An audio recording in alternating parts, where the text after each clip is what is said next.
বর্তমানে সোশ্যাল মিডিয়ায় 11 বছর বয়সী শুভা নামের মেয়েটিকে নিয়ে আলোচনা সমালোচনায় ভরপুর। যে মেয়ে নিখোঁজ বলে কত পোস্ট হলো, এদিকে তার খোঁজ পাওয়া গেল নওগাঁর এক ছেলের সাথে। তাকে যখন জিজ্ঞাসা করা হলো সে কেন বাড়ি থেকে চলে এসেছে, তার উত্তর ছিল তার নাকি বাড়িতে ভালো লাগে না। অথচ শুনলাম মেয়েটার মা নাকি ক্যান্সারের রোগী। এই তো বর্তমান পরিস্থিতি।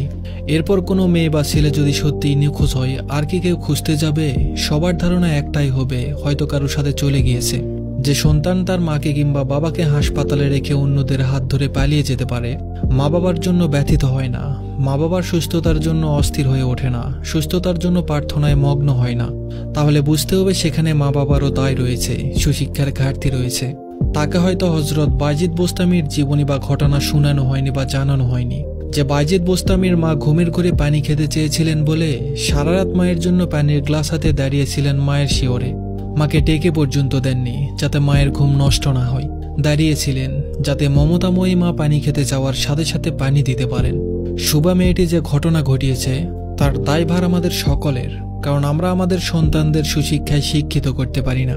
আমাদের উচিত সন্তানদের সুশিক্ষায় শিক্ষিত করার পাশাপাশি চোখে চোখে রাখা, যাতে এমন ঘটনার দ্বিতীয়বার রচনা না হয়। ধন্যবাদ সবাইকে।